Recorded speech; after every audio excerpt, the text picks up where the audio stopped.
মা কি করতেছো? তোমার বাবা কি মাছ নিয়ে আইছে দেখি। অনুমা, তোমার বাবা নিয়ে আইছে বইল মাছ।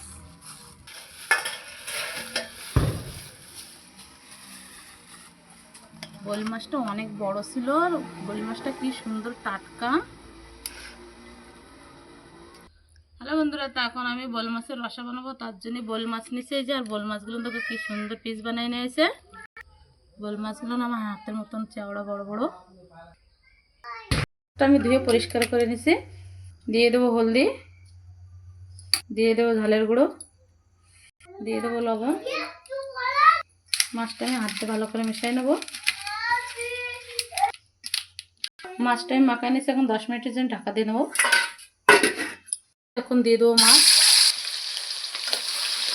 মশলার জন্য নিয়ে নেবো আদা, নিয়ে নেবো রসুন, নিয়ে নেবো জিরে, সাদা শস্য, কালো শস্য।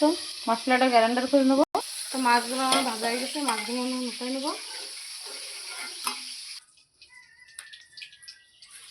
মাছ ভাজার তেলে আলু ভেজে নেব।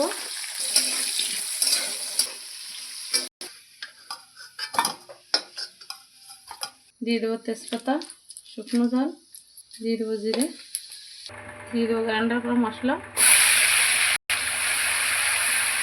কাটিয়ে রাখা পেস্ট দিয়ে দেবো। একটা গুঁড়ো মশলার পেস্ট বানিয়ে নেবো। নিচ্ছি হলদি, নিয়ে নিচ্ছি ঝালের গুঁড়ো, নিয়ে নিচ্ছি ধনের গুঁড়ো, তারপর জল দিয়ে একটু পেস্ট বানিয়ে নেব।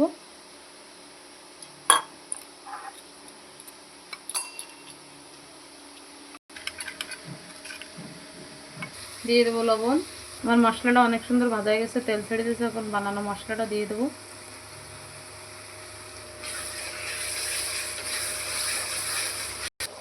স্বাদের জন্য অল্প চিনি দেবো।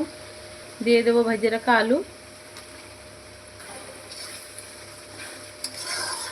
কেটে রাখা টমেটো দিয়ে দেবো।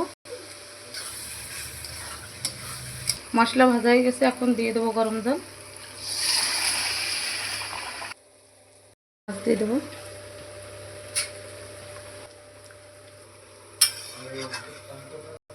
দিয়ে দেবো বাটি রাখা গরম মশলা,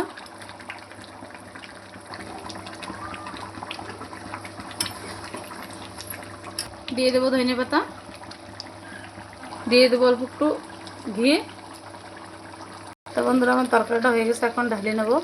বন্ধুরা, তো আমার আলু দিয়ে বইল মাছ দিয়ে পাতলা ঝোল হয়ে গেছে। আর আমার ভিডিওটা যদি ভালো লাগে একটা লাইক, কমেন্ট আর একটা সাবস্ক্রাইব করে দেওয়া। তো বন্ধুরা, টাটা।